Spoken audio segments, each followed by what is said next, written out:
Les amis, bonjour. Bonjour les amis. Je suis Madame Thérèse Fossy, officielle. Je vois beaucoup de femmes qui partagent mes vidéos.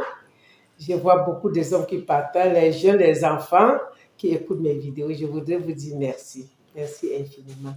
Merci parce que vous partagez mes vidéos, vous posez les questions et vous m'encouragez.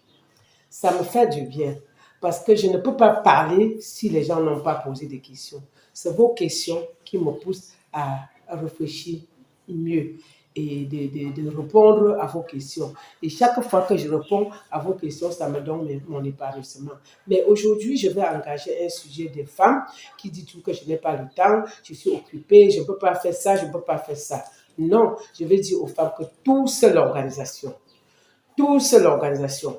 Je vois aussi beaucoup de femmes qui disent que je ne peux pas aller à l'église, je ne peux pas aller dans les réunions familiales, je ne peux pas aller faire certaines choses, je n'ai pas le temps de préparer à la maison, je ne peux pas faire ceci. Tout c'est l'organisation. Il faut organiser, madame. Organisez-vous. La tenue que vous voyez là, c'est la tenue de UFC. C'est la tenue de UFC, l'Union des femmes camerounaises dans l'église évangélique de Cameroun. Je fais partie de ces femmes et je siège même parfois dans le bureau national. J'ai le temps et je me suis organisée et j'ai accepté. Aller à l'église ne veut pas autant dire que tu pars à l'église tous les jours. Non. Je peux cibler une fois par mois, je pars à l'église. Je peux cibler une fois en 3 mois, mais je dois aller adorer mon Dieu. Je dois aller prier avec les amis de l'église. Mais je prie aussi chez moi. Ça, c'est une vidéo, c'est pour sensibiliser les femmes qui ne font que dire que oh, je n'ai pas le temps, je ne fais pas ceci, je ne sais pas ça parce que je ne fais pas ça. Vraiment, il y a aussi les femmes qui me posent la question à savoir, maman, pourquoi mon mari ne fait que rentrer tard, il ne rentre jamais à la maison à temps, depuis qu'il a une autre femme dehors, depuis qu'il a le deuxième bureau dehors, il rentre toujours tard, et puis je me sens gênée, je vais te dire, toi ma soeur, si lui rentre trop tard, cherche à savoir pourquoi il rentre tard, cause avec lui, si après plusieurs négociations, il continue à rentrer tard, ne réfléchis plus. Multiplie ce que tu dois faire.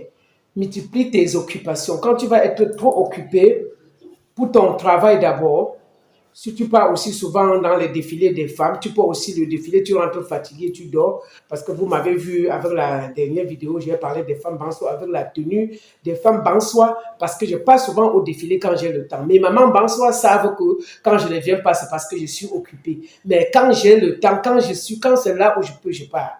Alors, arrêtez de dire que c'est parce que vous n'avez pas le temps. Il faut avoir le temps. Toi, tu me demandes toujours que si ton mari part, il rentre toujours tard, il n'est jamais à la maison, il fait comme ça, c'est pour ça que tu maigris, c'est pour ça que tu ne t'occupes pas de toi-même, tu ne t'occupes pas des enfants, tu ne t'occupes pas de la maison. Laisse-le partir et tu t'occupes de toi et de la maison. Si tu n'as rien à faire, tu mets la propreté à la maison. Si tu manques quoi faire, tu pars aussi à la réunion des femmes. Tu pars aussi au défilé. Quand tu vas rentrer, le défilé, c'est presque tous les mois parce que les gens meurent tous les jours. Après chaque défilé, tu es fatigué, tu dors. Si tu as un peu de temps, tu peux aussi parfois prier Dieu à l'église. Beaucoup de gens disent que, oh là, mais tu fais comment? Tu es un peu de partout. Et je dis que oui, je suis partout parce que j'ai cultivé d'être partout dans ma tête. Parce que je veux travailler, je veux m'occuper jusqu'à la mort. Je cherche ce qui va me donner mon épanouissement. Mon épanouissement d'abord dépend de moi. Si je m'accroche seulement sur les affaires, je voyage, je rentre au Cameroun, j'attends encore le prochain voyage, c'est que je vais maigrir et je vais mourir.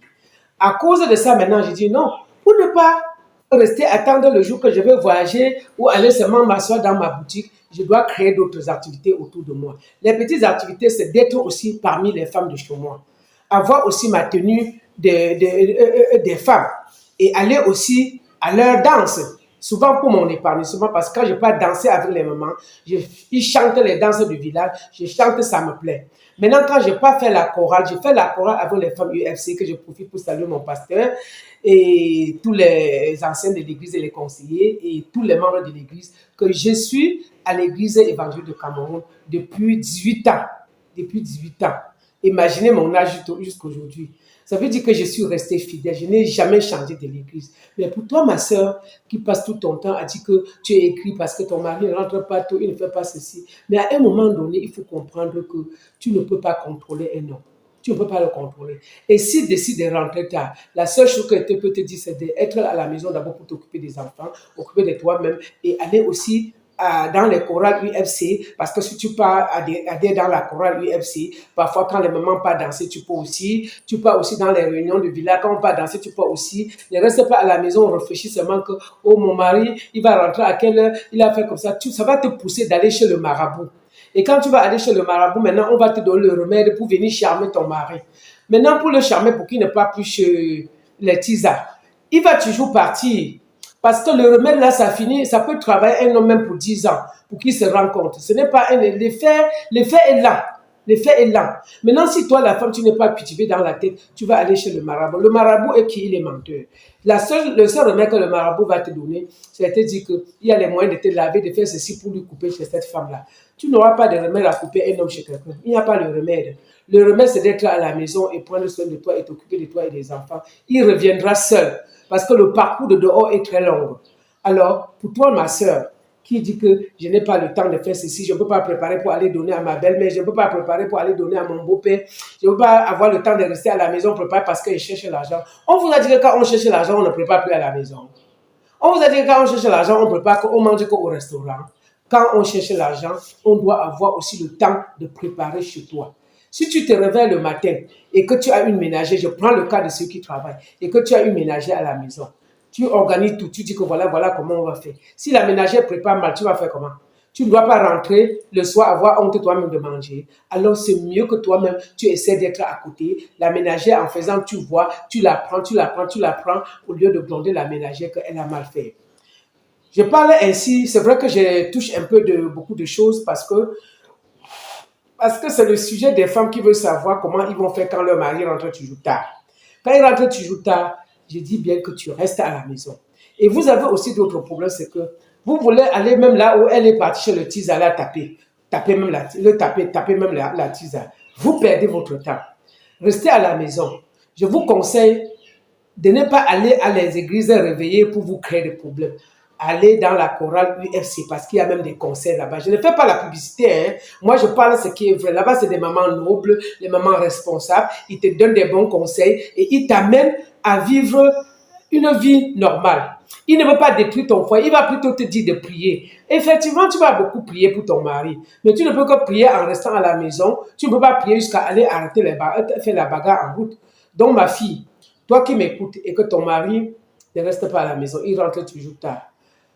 Oui, tu m'as aussi dit que j'ai posé la question, tu as dit quand il rentre tard, peut-être à 22 heures, il te dit de chauffer encore la nourriture. Non, l'autre là, tu vas convoquer juste un conseil de famille si tu travailles. Tu appelles le conseil de famille parce que ce n'est que la famille pour lui dire que non, si tu rentres tard, la nourriture est à table et que ça ne chauffe plus, soit tu mets au frigo aux enfants le matin, soit tu forces, tu manges parce que on ne peut pas dormir jusqu'à 22 heures. Quelqu'un rentre de nulle part, il demande qu'on se réveille, on chauffe encore la nourriture. C'est trop demandé. On ne veut pas tout avoir. Si chez la tisa, tu as bien mangé, vraiment, rentre, tu dors. Si il y a le reste de la nourriture, toi-même, l'homme, tu portes, tu mets au frigo. La vie, c'est aussi ça. Faites aussi cela, ça ne va pas vous tuer. Moi, je voudrais répondre à ma fille que ma fille, tu chauffes ta nourriture à 20 heures au plus tard, tu mets à table. Si tu vois, parce que vous allez toujours dire que la merci, elle est comment. Si tu vois souvent équinoxe soir commence à 19 heures.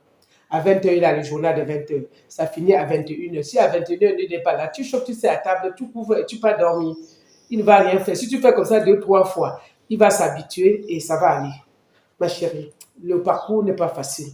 Nous, on parle en tant que femme mariée. C'est vrai qu'il y a les marabouts, sœurs, sur les réseaux sociaux qui disent oh, le mariage, il faut faire comme ça, il faut faire comme ça, il faut faire comme ça. Ils ne sont pas encore mariés. Regardez bien les visages, l'âge de ces gens qui vous donnent des conseils sur Facebook. Regardez bien l'âge. Ils ont quel âge? Ils se marient quand? Ils ont même supporté un homme pendant 5 ans. Je dis parce que pour vivre avec un homme 20, 30 ans, 40 ans sous le même toit, il faut être une femme qui a reçu la bonne éducation. Le mariage, ce n'est pas le qui veut, c'est le qui peut. On est capable pour se marier, on n'est pas capable. Alors laisse te dire que comme il rentre tard, tu vas aussi rentrer tard. Tu vas rentrer tard pour faire quoi? Pour faire quoi, ma fille? Il faut arrêter. il faut savoir jouer le jeu de mariage. Le mariage, ce n'est pas le qui veut. Je n'ai jamais dit que le mariage est simple, facile. Je ne vous ai jamais dit ça. Beaucoup disent aussi que maman, et tu trouves que le mariage est simple. Et je fais, non, je n'ai pas dit que c'est facile. Le mariage est difficile parce que tu croises une personne que tu ne l'avais jamais vue. Vous vous mariez et vous allez vivre longtemps et pour toute la vie. Ce n'est pas facile de côté de l'homme comme la femme. Cette vidéo était aujourd'hui pour les femmes UFC, pour dire à ces femmes qui disent qu'ils n'ont pas le temps, ceci, qu'il faut vous organiser.